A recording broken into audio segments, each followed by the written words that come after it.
So we're going to pick up with part two, this discussion between Simone and Malcolm with regards to polygamy, or they say polygamy, polygyny, and whether or not it can solve demographic collapse. One of their big concerns, as should be all of our concerns, is declining fertility, particularly in Western civilization.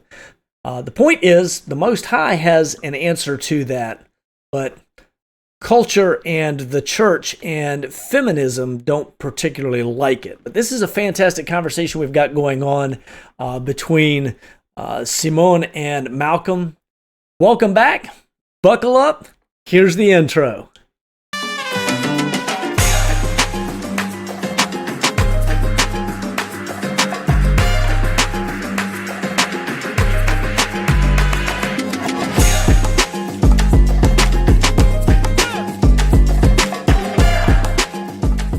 All right, guys, so without further ado, let's just pick up where we were last time. This is continuing part two.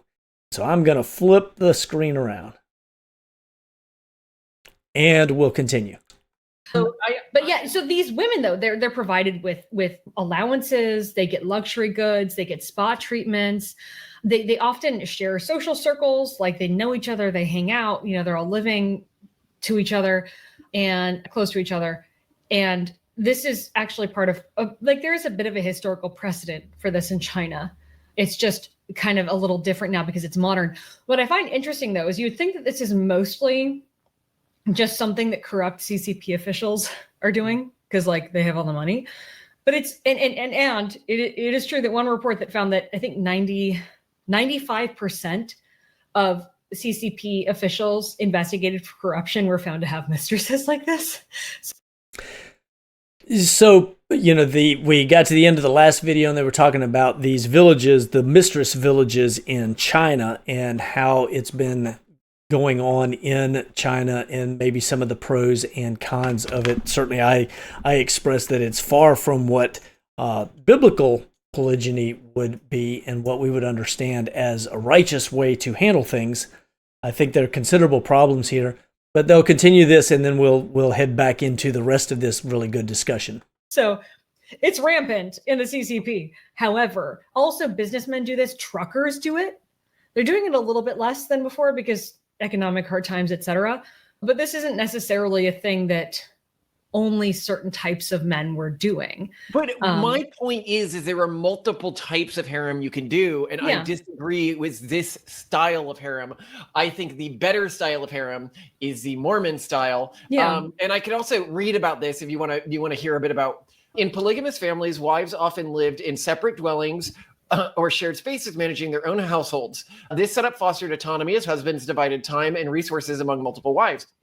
Women frequently contributed to the family economy through domestic production, such as weaving, sewing, or gardening, which would generate income. For instance, some wives ran small businesses like boarding houses or midwifery service to supplement household needs. Plural marriage sometimes enabled women access to educational and vocational training that they otherwise would not have gotten, as well as support from co-wives in starting businesses. So you basically go into a network where the goal is that you are economically productive with the support of a wider system. And while you're subordinate to the man, you're not subordinate to the man 24/7. You're more like in an economic ecosystem. Well, and you also, all of this is really good and very true. I don't necessarily believe that much of the Mormon system, not all, but much of them, as Malcolm expresses properly, have separate house for each woman, and the same thing is true in some of the rules or unwritten rules of Judaism, and some of what is written there. I don't necessarily think that the additional economic outlay is necessary if the man is managing the home well and the ladies are getting along, and you can then have, as he's talking about, an economic ecosystem where there's symbiosis between all the different skill sets and abilities and giftings and age and maturity, and all these different things can come together in order to put together a house that functions very well at a high level with multiple women involved under the headship of one man. I think that's easy to see in Scripture with, Jacob, with Gideon, with Caleb, with David, with Joash, with others. And I know, everybody's going to say, oh yeah, but Leah and Rachel, they didn't get along at all. Go back and read the story. There is no indication whatsoever of anything going on between them after she had a son. The same thing with Hannah and Peninnah. Once Samuel was born, Elkanah, there's no indication that there was rivalry in the house. The real issue, generally speaking, is that a woman wants to provide progeny for her husband, and culturally, she's under reproach. It's a place of shame if she can't bear a child. And so removing that reproach, which is, again, the language that is being used in Isaiah chapter 4, verse 1, they're saying, give me a son, give me a child, right? They're asking for polygyny, willing to pay their own way, willing to take care of their own clothes, their own food.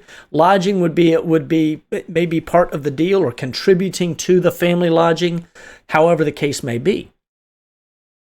The point is economically, if we go back and look at this country and other cultures, when families were much more cohesive and much larger, economically, they did better. It's in the government's best interest to say, hey, send your kid to college and then have them move to another state to take a job that now has to have an additional car, an additional house, an additional everything else. It's good for the government. It's good for the economy. It's not good for the family. It's not good for wealth building in the house.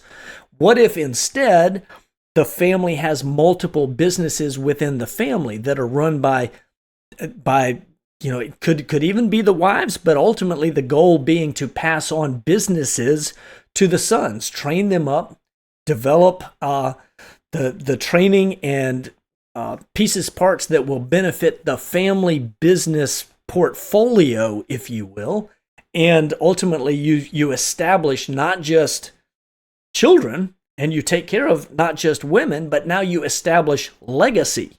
That's really what should be going on. But we have really lost culturally in Western civilization and in Christianity. We've lost a true understanding of patriarchal tribalism, thinking that tribalism is bad, and it's not. Scripturally, that's how it all worked. It's Western Greco-Romanism that changes that, and we need to understand that wasn't God's model.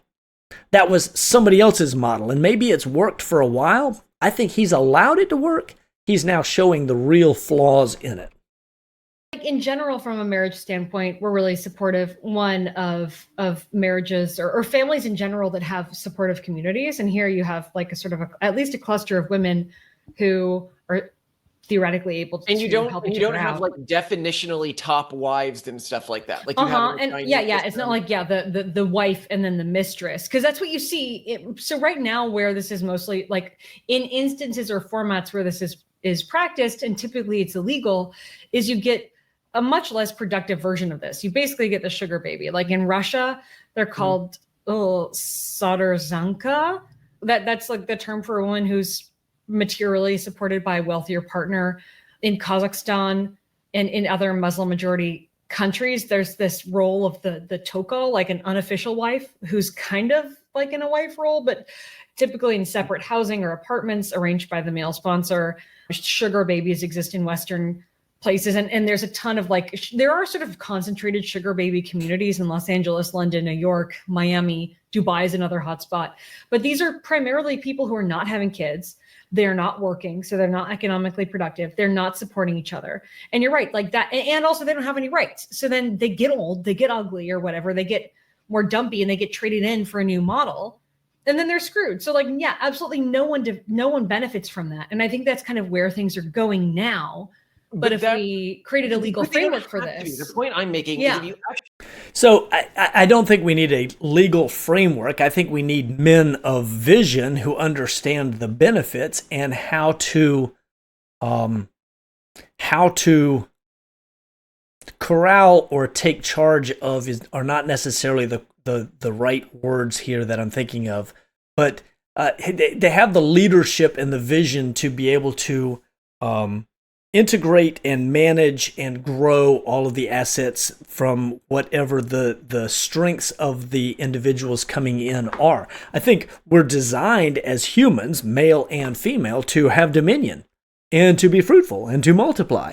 And those things are all marshaled well under the headship of a man who then puts the pieces together and says, what works best in this family? How can I take the pieces that I have between wife A, B, C, and maybe D?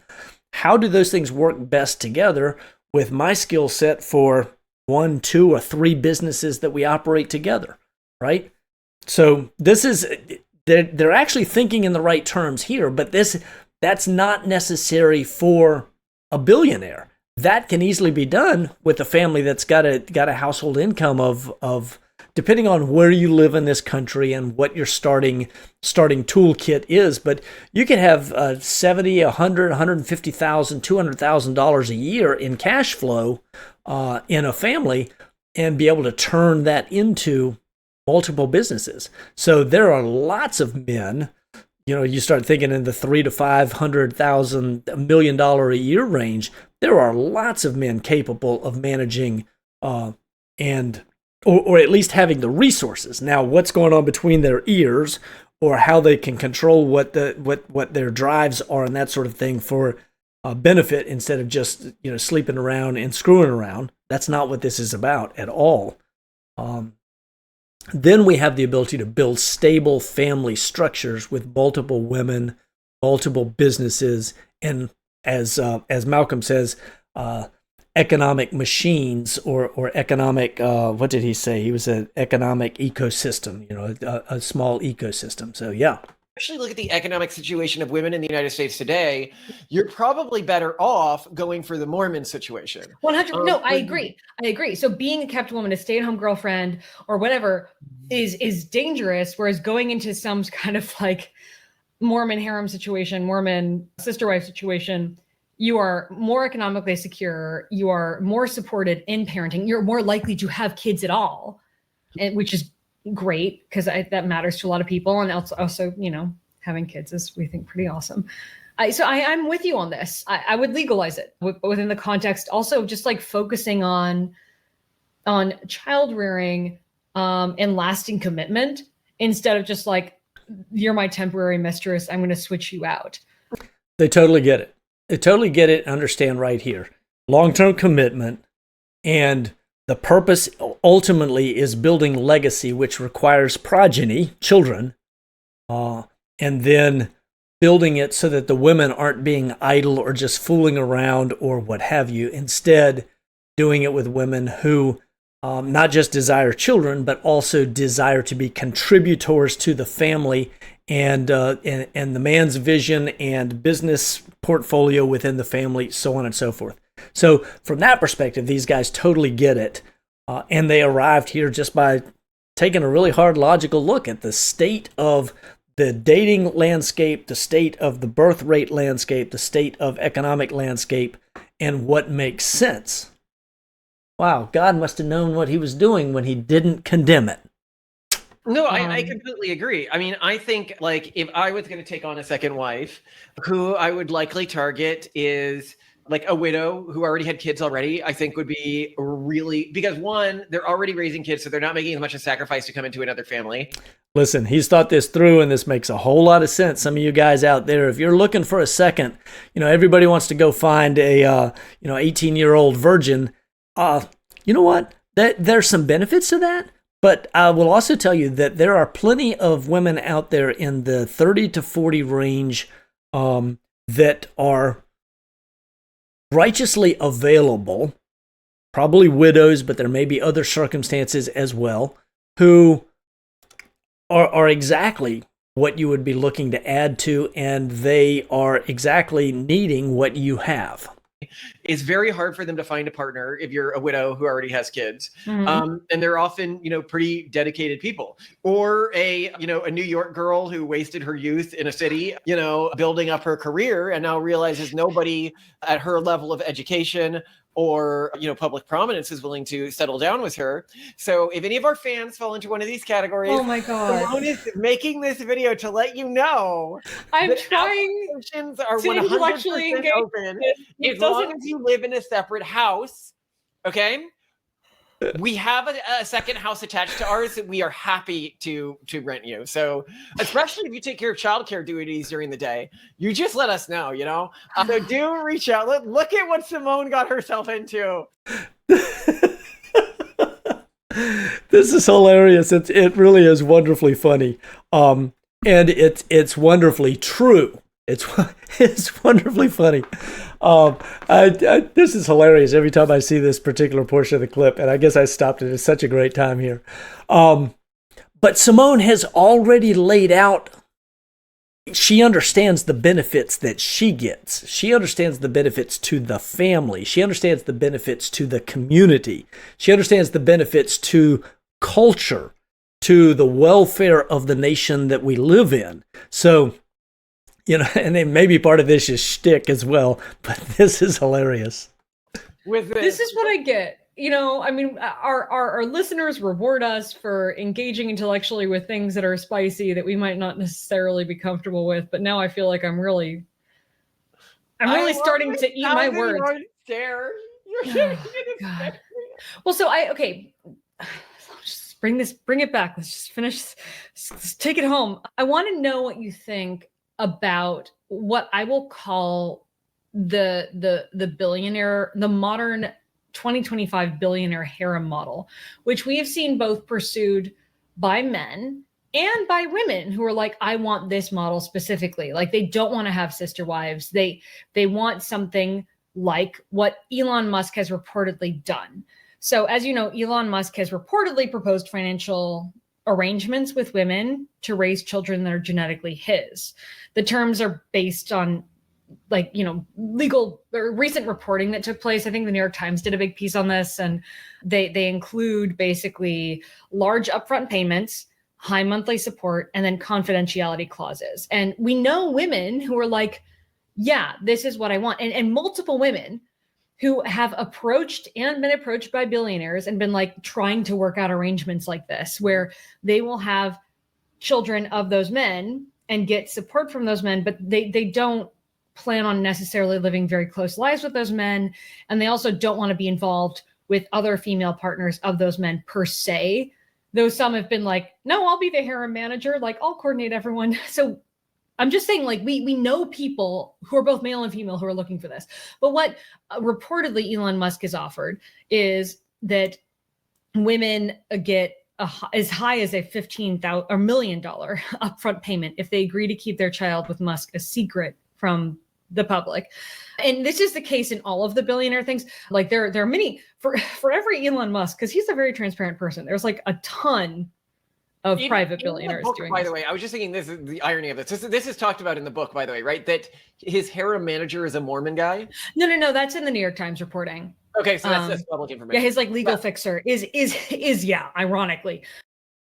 So again, and now I understand how somebody with a great deal of money can choose to go this route, pay big upfront payment, essentially purchasing a covenant woman, a woman that's going to be faithful, not going to be stepping out or mixing seed, expressly for the purpose, long-term arrangement of raising children that are only his.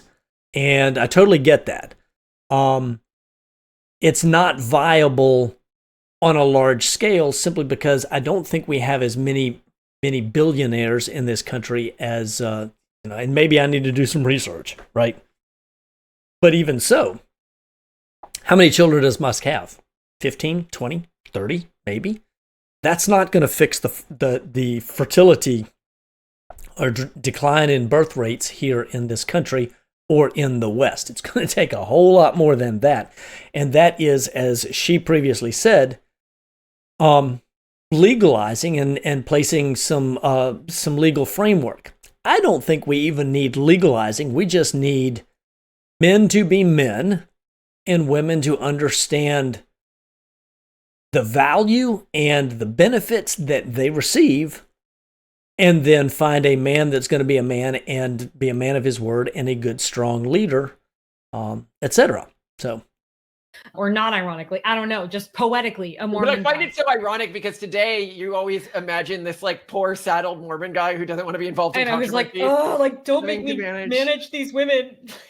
I'm a monogamous modern Mormon. But I know man. I mean, Elon Musk like bought a ranch with like a bunch of houses, and he was like wanted all the wives. Austin, actually close to our friends who I'm not going to name, but you know whose house we had dinner with them. And Bought right next. We're pretty sure he bought a compound right next to our house. Lo and behold, they were right. But here's the thing, Simone. The wives haven't moved to this compound, and reportedly some have spent some time there. But let's just go through everything he's offering. For my other wives, oh boy, I've already got detached compounds. I've got nearby houses. Look, you guys, we can make this economically work, okay? Simone is laying this out here. I didn't make this argument. Don't make me regret this, Mel. This is beautiful. You say this is need for. Do you agree that you like my genes and you like my kids? I love your genes and I love your kids. If there were more kids, would that not be strictly better? If you had a better economic situation to do more embryo transfer. You just want to punish me for taking a good faith stab at this, don't you? This is really hilarious. Now, I know so many men could try to have this conversation and their women would be freaking out, would be pitching a fit, would be threatening to leave, would be doing all manner of bad girl stuff. But this is hilarious. She takes it so well, and who knows where this goes? Because the conversation, this isn't the only time they've had this conversation. Who knows where it goes? But I absolutely support, and I'm encouraged by her very positive and very logical response, and looking and studying the whole thing out. And then who knows where it goes, right? Fantastic though, fun to watch these guys. No.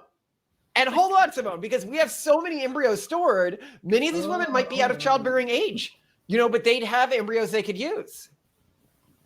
So I will reiterate the fact that I do everything in my life to avoid people.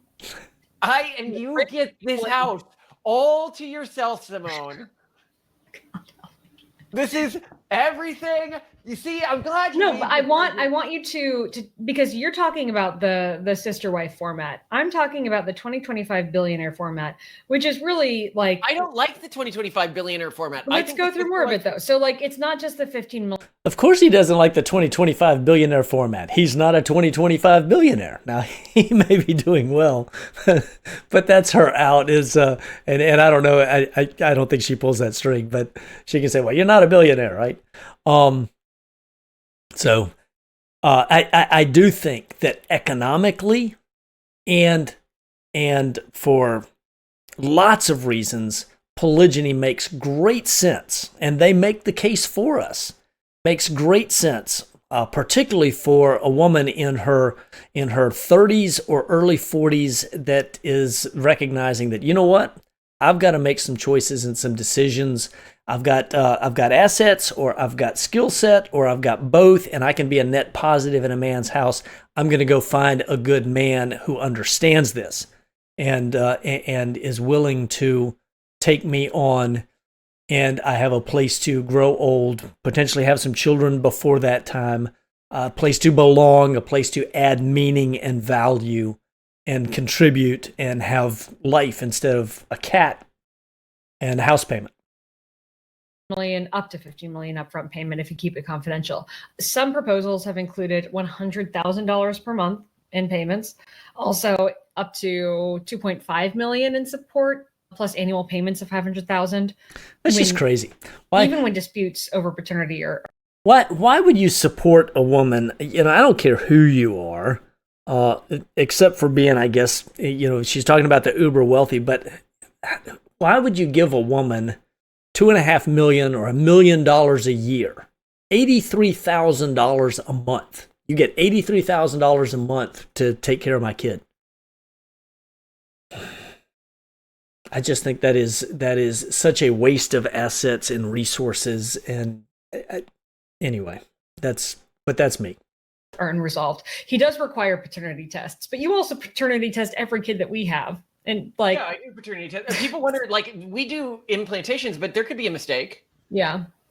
It's foolish not to do paternity tests. And in fact, I would say that this should be in every man's, like, just in a relationship. Women can get pregnant through random things. Like, there's been women who got pregnant without ever having sex before.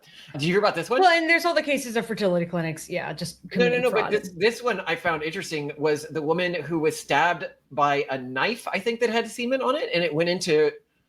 That is horrifying. Did not know about that.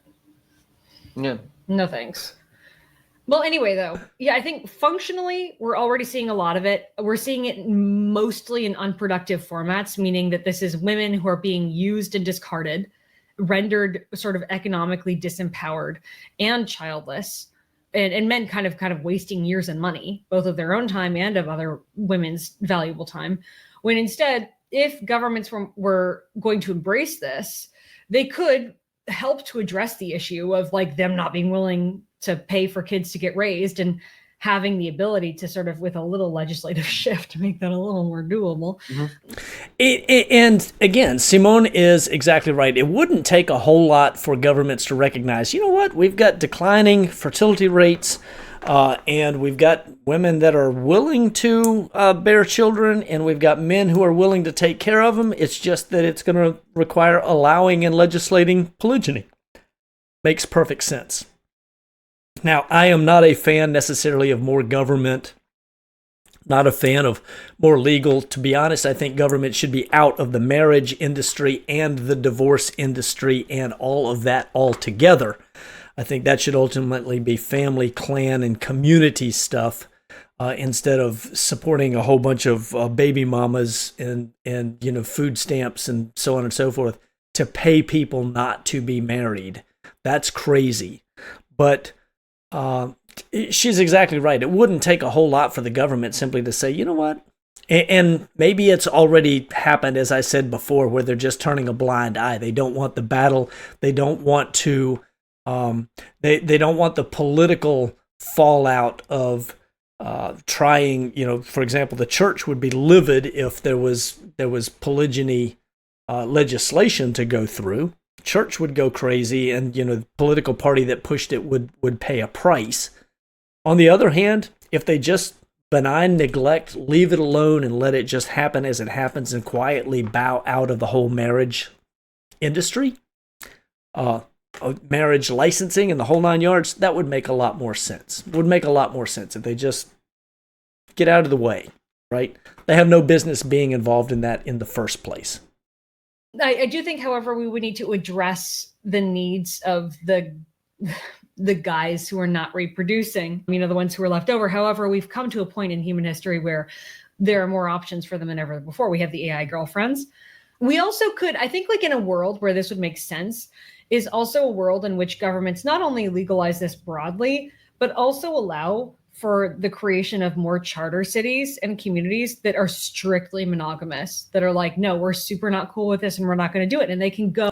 That's a really odd, it's a novel kind of thing, but I think it's a really odd sort of thing. We're going to segregate ourselves against the people that are actually trying to take care of society, take care of the declining birth rate, so on and so forth. The charter city for monogamy onlyism.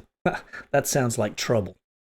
So like men who are super not okay with this or who feel like they're going to be left over can go to those communities and like figure out what they're going to do there. By the way, I've also pointed out that I remember we have another episode on how Romans brought monogamy to Judaism and how monogamous does the Bible actually claim you need to be in a marriage? Like, are you allowed to take additional wives? Uh-huh. So that was a fascinating episode, and that's the original episode that one of my patrons sent me, and I went through and I was going to address that one first. I will put a link for it down here, but I may do a reaction video to that as well, because again, spot on. Listen to this. And if you go back to that video, it's pretty interesting. The Bible actually doesn't make it that explicit.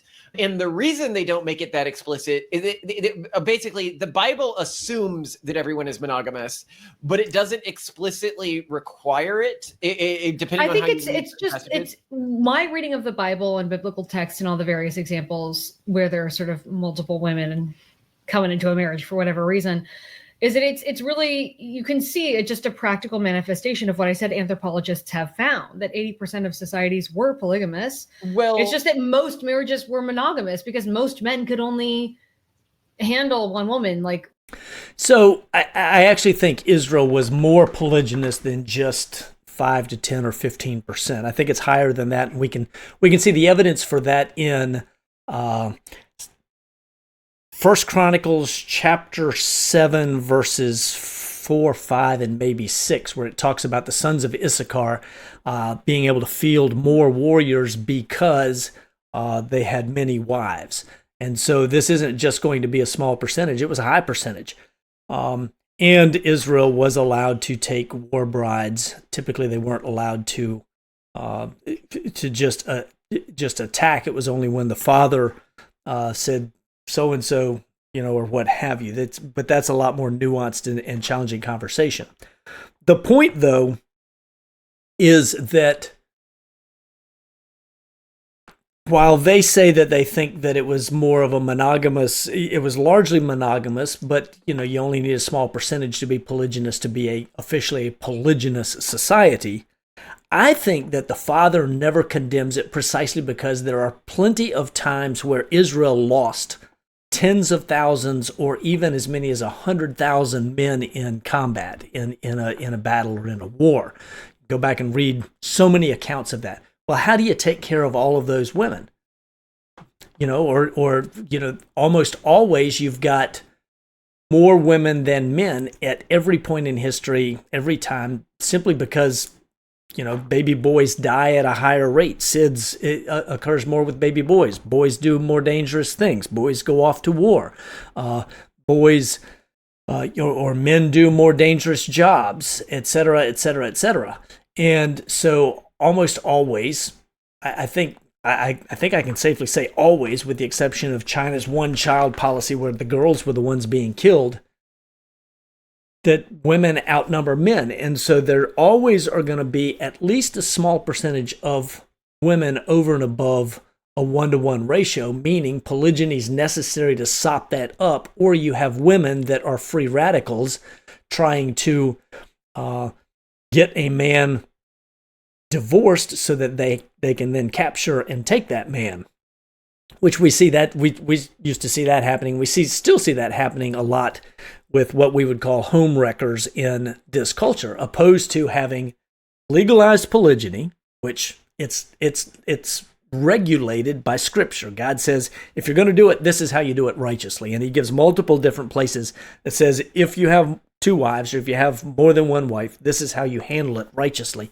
And in doing that, what he does is it automatically sops up the free radicals in the system, and then any man of Israel is going to be a man and be able to have a wife. He's gonna build a business. And make himself desirable, and that's how you get a wife. So I think that the idea that the Bible doesn't promote polygyny or that it's presumes monogamy, I think that that's an over-reading of or reading through the lens of Western civilization's interpretation of Scripture, and their interpretation based on Greco-Roman influences and the monogamy-onlyism that came from Greco-Roman influences. It influenced Western Christianity, and that's how we got to this place that we read it with this monogamy-only bias instead of reading it for what it says, what it is. And polygyny's never disparaged. Polygyny, monogamy, neither's ever promoted or taught. Marriage is what's taught. That's Scripture. financially, because traditionally, there was more male support. At the Bible, what you basically see, and we point this out in that episode, is that within Jewish culture, historically, polygamy, like having multiple wives, was the norm until the Roman period. Romans were actually much more monogamous than most other groups. They sometimes had mistresses, but you had a primary wife. And because of that, the Christians who grew up under Rome, like Jesus during that time period, would have seen monogamy as culturally normative, but not because of Jewish cultural history, but because of Roman cultural history. That's very interesting. And that's why if you do want to create a polygamous form of Christianity, there's a lot. I think there's like 2 lines that can be troublesome for you, but those you can work around. I mean, people are very accustomed to bending over working around to make things. the Bible work for them. So don't worry about that, Malcolm. They'll find a way. They'll find a way.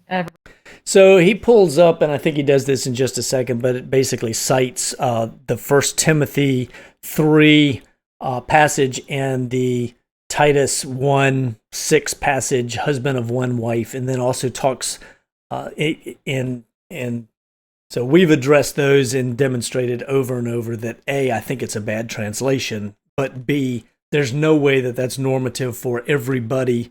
If it is in fact a rule for anything, it's only for leadership, but I don't think that that's correct. I think it's a very poor reading of Scripture, and it's a poor, biased translation by the translators.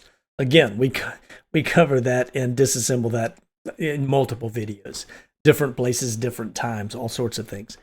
And then the other one I think is Genesis 2:24, but even he says you can't read that as being a command for monogamy. It's just not there. Every religious denomination does. If you want to learn more about this, go search for our episode, How the Romans Made the Jews Monogamous, or something like that, where we go over every line in the Bible that could be used this way. Obviously, the key line here, I'd say, is probably 1 Timothy 3:2-12, Titus 1:6, which says that church leaders, e.g. bishops, deacons, elders, etc., must be, quote, the husband of one wife, end quote, which implies that it is normal within the Christian community and not explicitly forbidden for some people to have more than one wife, or it implies that everyone in a church leadership position must be married.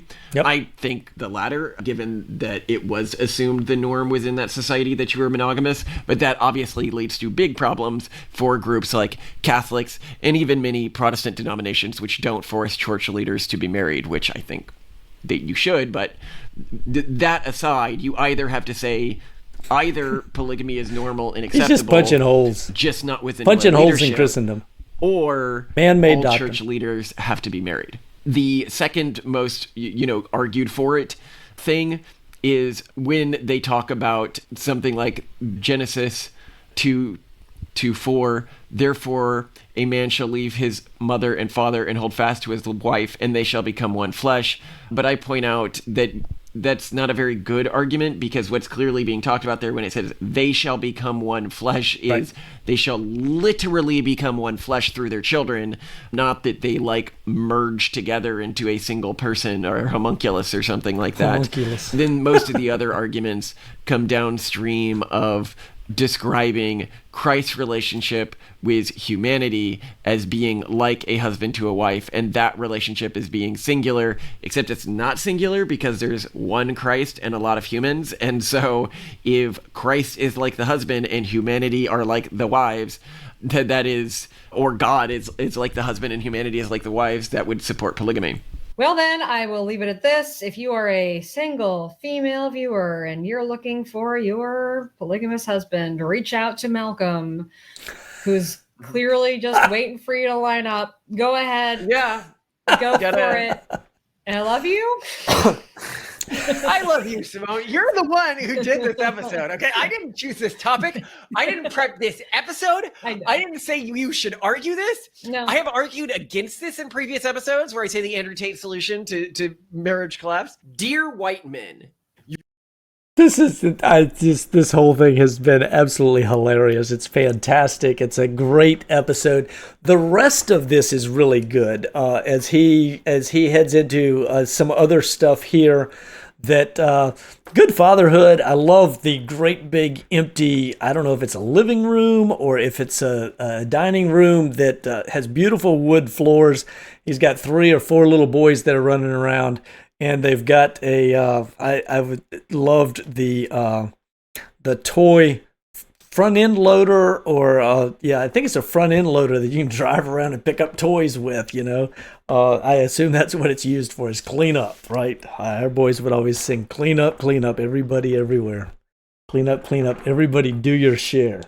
But that would make it a whole lot easier than the carpeted room that they had in our house. Fantastic. Additionally, there's a really neat interaction that they have here with regards to some art that one of their sons had. Cool stuff, and apparently the public school was calling him during all of this, and they ended up having an exchange with public education. They need to be homeschooling too. So there's another reason for a good find a teacher as a second wife that enjoys teaching, so that you can both be freed up to do the business end of things and the baby making end of things, and a teacher that wants to homeschool all of your children. So anyway, fantastic. So guys, I thoroughly enjoyed this. I think I want to do something with their other episode as well, but this will end this one. If you want more information, certainly our channel's got a ton of stuff about polygyny on it. A lot of reaction videos or response videos to others who teach falsely, particularly from the church on this matter. And then you can check out our Patreon. Our Patreon's a great opportunity, great place to be able to meet others, learn, grow, get information, share information, etc. As we do what we need to do to pursue truth, as Scripture sets it out. So anyway, come join the Patreon. Anyway, appreciate you guys. Love you so much. And look forward to like, share, subscribe, all that good stuff. I got the hiccups. It just jumped on me. But look forward to hanging with you some more, and maybe doing another response video here to Malcolm and Simone. For King and Kingdom, I bid you shalom.